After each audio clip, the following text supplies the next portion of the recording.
Welcome back to Yes group. मेरा नाम है आमिर और मैं हूं आपकी आज की इस क्विज का होस्ट। उम्मीद करता हूं कल की क्विज में आपने पार्टिसिपेट किया होगा और कल के 15 क्वेश्चंस के आपको आंसर्स भी पता चल गए होंगे। आप लोग बहुत अच्छा खेल रहे हैं। जिन भी पार्टिसिपेंट्स ने कल क्विज में भाग लिया था उनमें से 80% पार्टिसिपेंट्स के आंसर्स सही आए थे। चलिए स्टार्ट करते हैं आज की क्विज। देखते हैं आज की आपकी परफॉर्मेंस कैसी रहेगी। आज हम फिर से अपीयर करेंगे 15 क्वेश्चंस और देखेंगे उनमें से कौन कौन से ऐसे कैंडिडेट्स हैं जिनके आंसर सही आते हैं। तो चलिए स्टार्ट करते हैं। All the best. और आपके पहला क्वेश्चन आपकी कंप्यूटर स्क्रीन पे ये रहा। Which of the following is not an input device? दिए हुए ऑप्शंस में से कौन सा इनपुट डिवाइस नहीं है? Option A mouse, option B video, option C keyboard and option D light pen. अपने आंसर्स आप अब टाइप कर सकते हैं कमेंट बॉक्स में या फिर आप चाहे तो आप चैट बॉक्स में भी शेयर कर सकते हैं।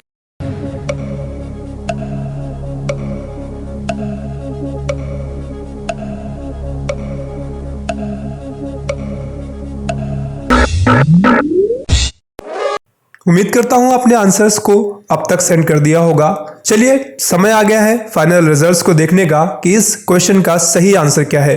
क्वेश्चन था इनपुट डिवाइस का भाग कौन सा नहीं है और सही जवाब है वीडियो, क्योंकि माउस की सहायता से हम पॉइंटिंग करते हैं या इनपुट देते हैं, वहीं कीबोर्ड की सहायता से हम कोई न्यूमेरिक अंक या इसके साथ साथ कोई टेक्स्ट या स्पेशल कैरेक्टर हम कंप्यूटर में इंटर करते हैं, वहीं लाइट पेन की सहायता से हम डिजिटल सिग्नेचर्स बनाते हैं।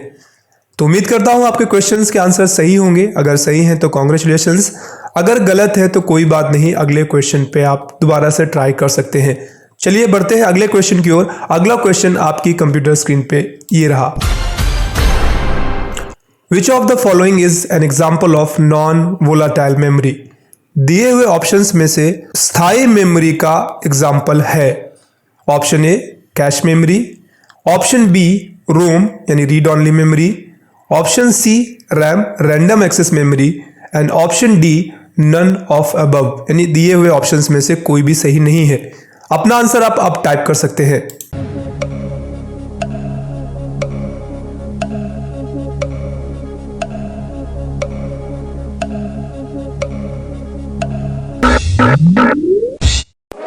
चलिए सही रिजल्ट जानने का समय आ गया है। अगर हम बात करें दिए हुए ऑप्शंस में से कौन सी ऐसी मेमोरी है जो स्थायी है यानी नॉन वोलेटाइल है, तो सही जवाब है रोम, रीड ऑनली मेमोरी, क्योंकि रीड ऑनली मेमोरी में जो भी डेटा स्टोर होता है वो परमानेंटली सेव रहता है, उसको हम बाद में इरेज नहीं कर सकते। चलिए बढ़ते हैं अगले क्वेश्चन की तरफ। अगर आपने जो भी आंसर दिया है सही है तो कॉन्ग्रेचुलेशंस, अगर गलत है तो दोबारा से ट्राई करिए। चलिए बढ़ते हैं अगले क्वेश्चन की ओर। तो अगला क्वेश्चन आपकी कंप्यूटर स्क्रीन पे ये रहा। File extensions are used in order to, यानी फाइल्स में फाइल एक्सटेंशन का इस्तेमाल किया जाता है किस पर्पस पे? Option A name of the file, file को नाम देने के लिए, option B ensure the file name not lost, इस चीज को इंश्योर करने के लिए कि जो भी फाइल नेम दिया गया है वो बाद में खो ना जाए, option C identify the file type, इस चीज का अंदाजा लगाने के लिए कि फाइल किस प्रकार की है, and option D identify the file, file की पहचान करने के लिए। आपका टाइम स्टार्ट होता है। अब अपना आंसर आप कमेंट सेक्शन पे या फिर चाहे तो चैट बॉक्स पे इंटर कर सकते हैं। चलिए आपका टाइम स्टार्ट होता है अब।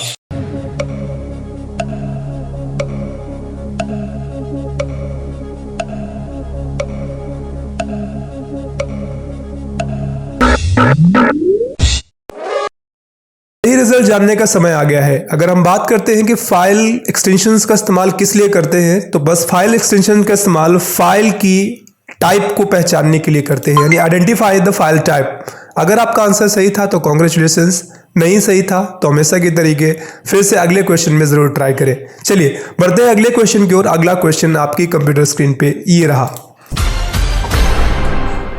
बिट स्टैंड्स फॉर, यानी बिट का फुल फॉर्म है।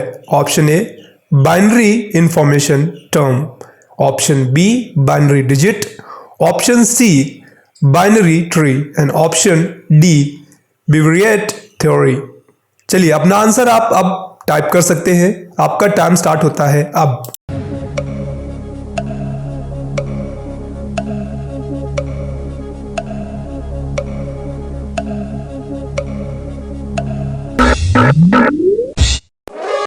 सही आंसर जानने का समय आ गया है। अगर हम बिट के फुल फॉर्म की बात करें तो बिट का फुल फॉर्म होता है बाइनरी डिजिट। उम्मीद करता हूं आपका आंसर सही होगा। नहीं सही है कोई बात नहीं, आप अटेम्प्ट करते रहे, इसी बहाने आप कोई ना कोई क्वेश्चन हर दिन सीखते ही सीखते हैं। चलिए अगले क्वेश्चन की ओर आगे बढ़ते हैं। अगला क्वेश्चन आपकी कंप्यूटर स्क्रीन पे ये रहा। Which of the following is different from other members? दिए हुए ऑप्शंस में से कौन सा ऑप्शन दूसरे मेंबर्स के कंपैरिजन अलग है, डिफरेंट है? ऑप्शन ए है विंडोज, ऑप्शन बी है लिनक्स, ऑप्शन सी है मैक एंड ऑप्शन डी है गूगल। आपको क्या लगता है इन चारों में से कौन आपको डिफरेंट दिख रहा है? अपना आंसर आप कमेंट बॉक्स में या चैट बॉक्स में आप लिख सकते हैं।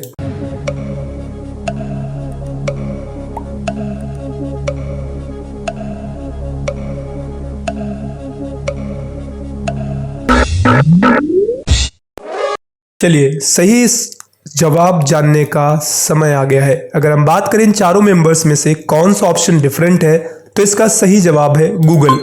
क्योंकि विंडोज एक ऑपरेटिंग सिस्टम का भाग है, लिनक्स भी ऑपरेटिंग सिस्टम का भाग है, मैक भी एक प्रकार के ऑपरेटिंग सिस्टम का ही भाग है। लेकिन गूगल की अगर हम बात करते हैं तो गूगल एक सर्च इंजन है। इस पे हमने कल के क्विज में ऑलरेडी डिस्कशन किया हुआ है। चलिए उम्मीद करता हूं आपके आंसर सही होंगे। सही है तो कॉन्ग्रेचुलेशंस, गलत है तो कोई बात नहीं, बेटर लक नेक्स्ट टाइम। चलिए अगले क्वेश्चन में फिर से ट्राई करते हैं। अगला क्वेश्चन आपकी कंप्यूटर स्क्रीन पे ये रहा। 1 GB इज इक्वल टू यानी 1 GB किसके बराबर होता है? Option A 1024 KB, option B 1024 bytes, option C 1024 MB यानी megabyte and option D 1024 terabyte means TB। अपना आंसर आप अब टाइप कर सकते हैं।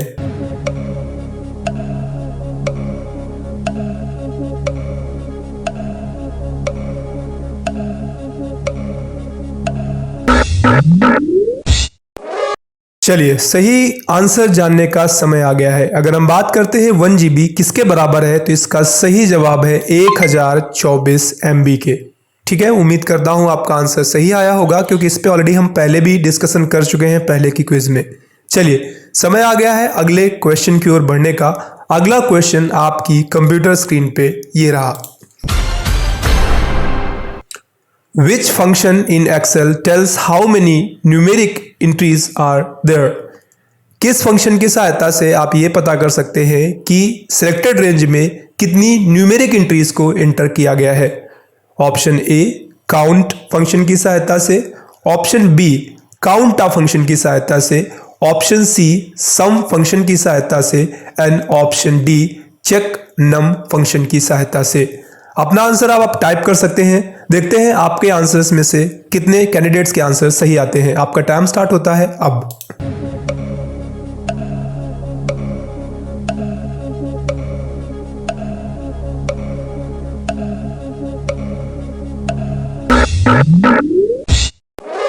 चलिए अगर हम इसके सही जवाब की बात करते हैं कि इनमें से कौन सा ऑप्शन है जिसकी सहायता से, कौन सा फंक्शन है जिसकी सहायता से हम न्यूमेरिक नंबर्स की एंट्रीज को काउंट कर सकते हैं कितने बार न्यूमेरिक अंक को एंटर किया गया है सिलेक्टेड रेंज में, तो इसका सही जवाब है काउंट। क्योंकि काउंटा की सहायता से आप टोटल रेंज पता करते हैं, वहीं अगर हम बात करते हैं सम की सहायता से तो हम नंबर्स को जोड़ते हैं। चलिए बात करते हैं अगले क्वेश्चन की, देखते हैं अगला क्वेश्चन कौन सा है। तो अगला क्वेश्चन आपकी कंप्यूटर स्क्रीन पे ये रहा। Statistical calculations and preparation of tables and graphs can be done using, यानी आपको कोई कैलकुलेशन करनी हो या फिर आपको ग्राफ्स या टेबल्स की सहायता से कुछ चीज को शो करना हो तो आप इनमें से किसका इस्तेमाल करते हैं? Option A Adobe Photoshop, option B Notepad, option C PowerPoint and option D MS Excel या एक्सेल कह सकते हैं आप। चलिए आपका टाइम स्टार्ट होता है अब।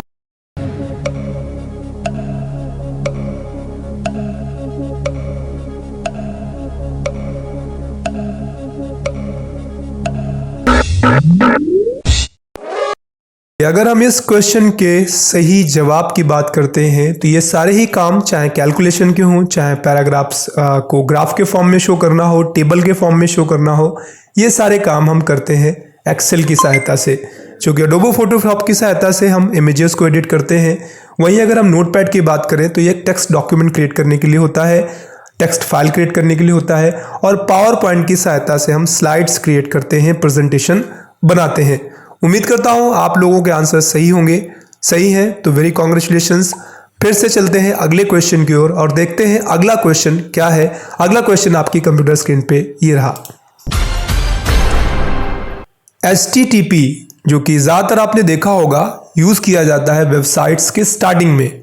HTTP का फुल फॉर्म क्या है? HTTP stands for option A hyper text transfer protocol, option B higher text transfer protocol, option C hybrid text transfer protocol and option D hyper text transfer proof. अपना answer आप अब type कर सकते हैं।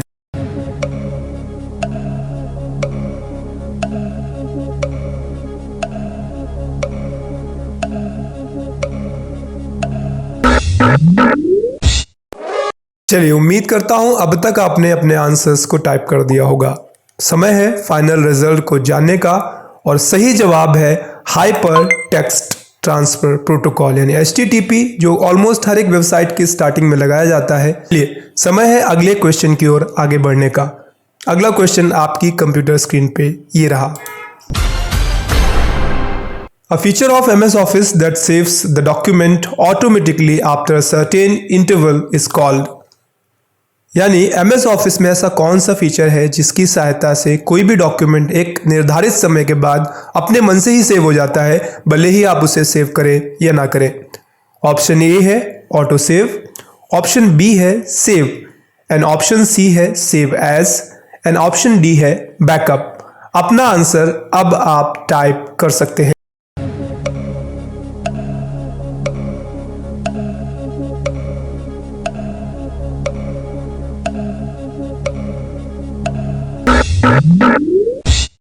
सही समय आ गया है इस क्वेश्चन का आंसर जानने का। अगर हम बात करें MS ऑफिस में किस ऑप्शन की सहायता से, किस फीचर की सहायता से फाइल्स ऑटोमेटिकली एक निर्धारित समय में सेव हो जाती है, तो इसका सही जवाब है ऑटो सेव। उम्मीद करता हूं आपके आंसर सही होंगे। सही है तो कॉन्ग्रेचुलेशंस। चलिए बढ़ते हैं अगले क्वेश्चन की ओर और देखते हैं अगला क्वेश्चन कौन सा है। वो रहा आपकी कंप्यूटर स्क्रीन पे अब। HTML is used for. HTML का इस्तेमाल किस लिए किया जाता है? ऑप्शन ए वेब पेजेस बनाने के लिए, ऑप्शन बी एक्सप्लोरर के तौर पर, option C front page create करने के लिए and option D document page बनाने के लिए। अपने आंसर्स आप अब टाइप कर सकते हैं।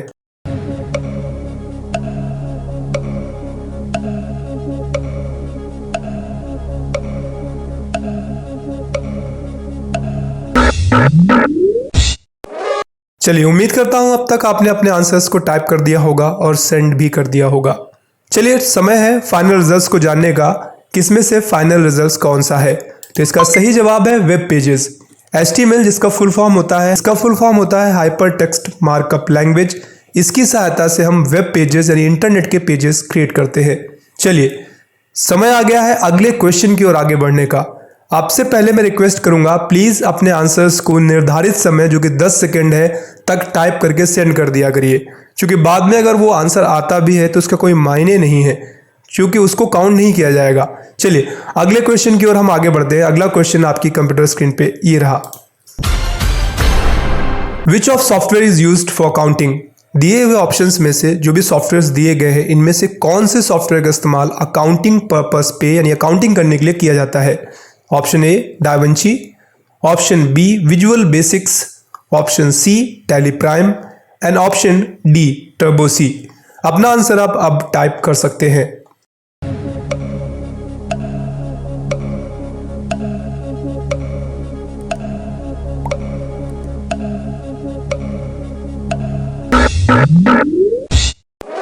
चलिए, सही रिजल्ट जानने का समय आ गया है। अगर हम बात करें दिए हुए ऑप्शंस में से किस सॉफ्टवेयर की सहायता से हम अकाउंटिंग करते हैं, तो इसका सही जवाब है टैली प्राइम।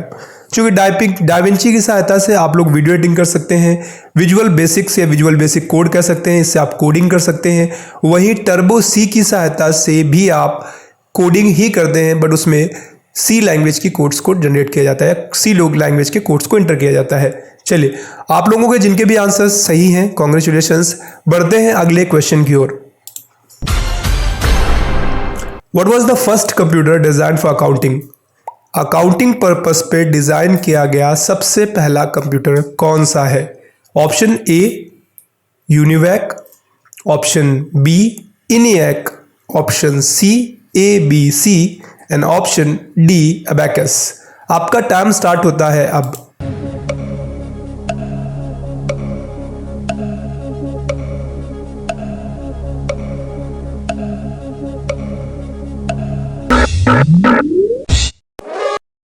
अगर हम इस क्वेश्चन के सॉल्यूशन यानी आंसर की बात करते हैं तो इसका सही जवाब है यूनिवैक। यूनिवैक ही सबसे पहला कंप्यूटर है जिसको डिज़ाइन किया गया था अकाउंटिंग पर्पस पे। डिज़ाइन करने वाले का नाम है जॉन मैकले। इस पे ऑलरेडी हम डिस्कशन पिछले क्विज में कर चुके हैं। बाकी के जो भी ऑप्शंस हैं ये भी एक प्रकार के कंप्यूटर्स ही हैं, बट इनको मेनली डिज़ाइन अकाउंटिंग के लिए नहीं किया गया था। चलिए बढ़ते हैं अपने अगले क्वेश्चन की तरफ। Which feature is used to change all capital letters to the small letter?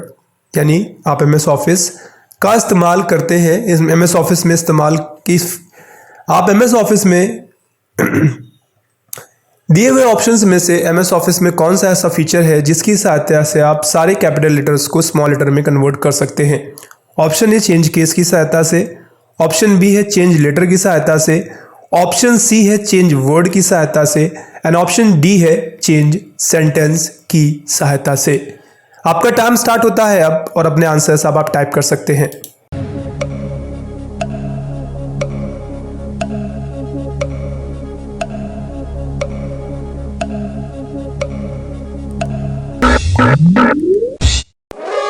उम्मीद करता हूं आपने अब तक अपने आंसर्स को टाइप कर दिया होगा। आंसर्स टाइप करने के बाद अब आपका समय है कि आप रिजल्ट भी जान लें कि आपके आंसर जो आपने सेंड किया है वो सही है या गलत है।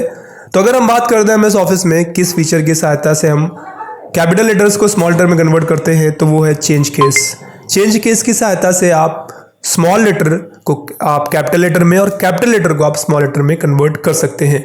उम्मीद करता हूं आपके आंसर सही होंगे। अगर आपके आंसर सही हैं तो कॉन्ग्रेचुलेशंस, गलत है बेटर लक नेक्स्ट टाइम। अगले क्वेश्चन में फिर से ट्राई करिए। चलिए बढ़ते हैं अपने अगले क्वेश्चन की ओर। अगला क्वेश्चन आपकी कंप्यूटर स्क्रीन पे ये रहा। To go to the specific location in any document we use. अगर हमें किसी डॉक्यूमेंट की किसी एक स्पेसिफिक लोकेशन पे जाना हो तो उसके लिए हम किस फीचर का इस्तेमाल करते हैं? ऑप्शन ए बुकमार्क का, ऑप्शन बी हाइपर टेक्स्ट का, ऑप्शन सी क्रॉस रेफरेंस का या ऑप्शन डी मैक्रो का। अपना आंसर अब आप टाइप कर सकते हैं।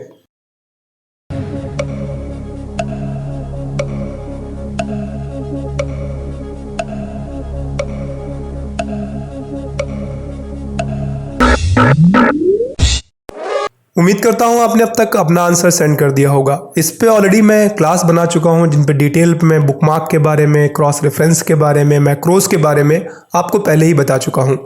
तो अगर आपने उन क्लासेस को लिया होगा तो आपको इसका आंसर पहले ही पता होगा।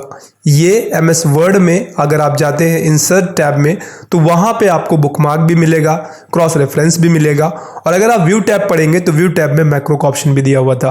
रही बात हाइपर टेक्स्ट की, तो वो MS ऑफिस का भाग नहीं है, क्योंकि हाइपर टेक्स्ट मार्कअप लैंग्वेज जिसको हम कहते हैं HTML, उसकी सहायता से हम वेब पेजेस क्रिएट करते हैं।